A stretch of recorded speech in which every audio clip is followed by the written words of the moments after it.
എങ്ങനെ എങ്ങനെ എഴുത്തിലോട്ട് വരുന്നത്? ഇപ്പൊ സാർ പറഞ്ഞില്ല ഇൻബോൺ ആയിട്ടില്ല. അപ്പൊ എങ്ങനെ മനസ്സിലായി എനിക്ക് എഴുതാൻ പറ്റും? അതിനാരാണ് പ്രചോദിപ്പിച്ചത്? അത് എൻ്റെ സുഹൃത്തുക്കളാണ്. ഇപ്പൊ ഞങ്ങള് പോലീസ് ക്യാമ്പിലാവുമ്പോഴാണ് എനിക്ക് സിനിമയൊക്കെ ഇഷ്ടമുള്ള ഒരാൾ തന്നെയായിരുന്നു. കാണാറുണ്ടായിരുന്നു. എഴുതിയിട്ടില്ല ഞാനങ്ങനെ.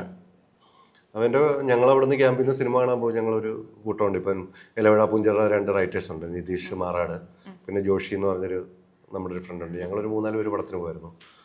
ആ പടം കഴിഞ്ഞ് വരുമ്പോൾ ഞങ്ങൾ അവിടുന്ന് രാത്രി ചർച്ച ചെയ്യുമ്പോൾ അത് അങ്ങനെ ആക്കായിരുന്നു ഇങ്ങനെ ആക്കാരെന്നൊക്കെ പറയുമ്പോൾ തമാശയ്ക്ക് അവർ പറയാറുണ്ടായിരുന്നു, പിന്നെ നിനക്ക് ട്രൈ ചെയ്തുകൂടെ. അപ്പം അങ്ങനെ ഒരു സമയം വന്നു. പിന്നീട് പോലീസ് ഈ ക്യാമ്പിലൊക്കെ ജീവിതം ഭയങ്കര ഹാപ്പി ആയിരുന്നു. ലോക്കൽ പോലീസ് വന്നു കഴിഞ്ഞപ്പോൾ ഞാൻ ഈ പറഞ്ഞ പ്രശ്നങ്ങൾ എനിക്കുണ്ടായി.